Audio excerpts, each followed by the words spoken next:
Beauty recording studio Bhairavganj.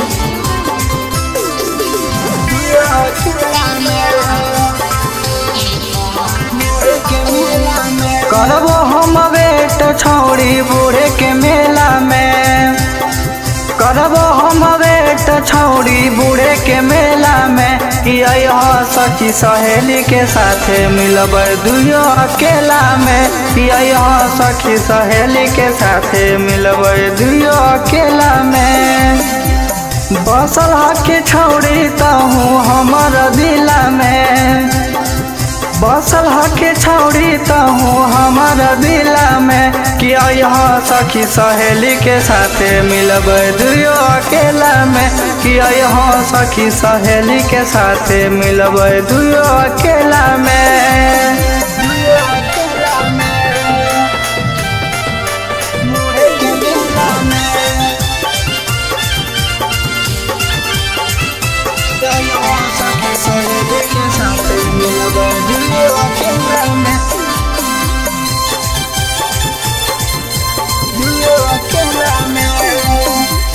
Chowmein चाट छौड़ी खैबे दोनों मिलगे, साथे बनैबे जानोली लगे।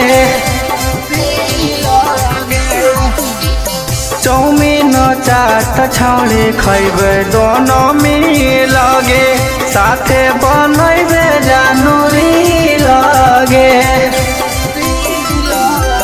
पड़े नहीं देबो सोना कोनो झमेला में, पड़े नहीं देबो सोना कोनो झमेला में। यह सखी सहेली के साथे मिलबै दुनो अकेला में, यह सखी सहेली के साथे मिलबै दुनो अकेला में।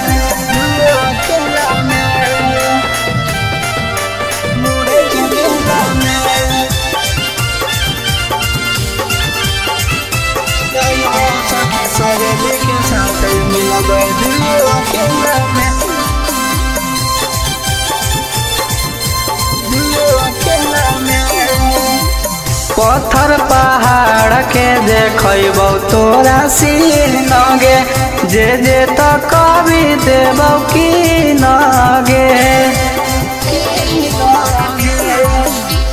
पत्थर पहाड़ के देखबो तोरा सीनगे, जे जे तो कवि देबो की नगे।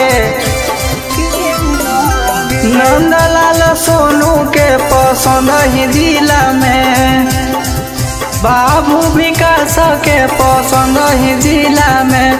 यह सखी सहेली के साथे मिलबै दुनो अकेला में, यह सखी सहेली के साथे मिलबै दुनो अकेला में।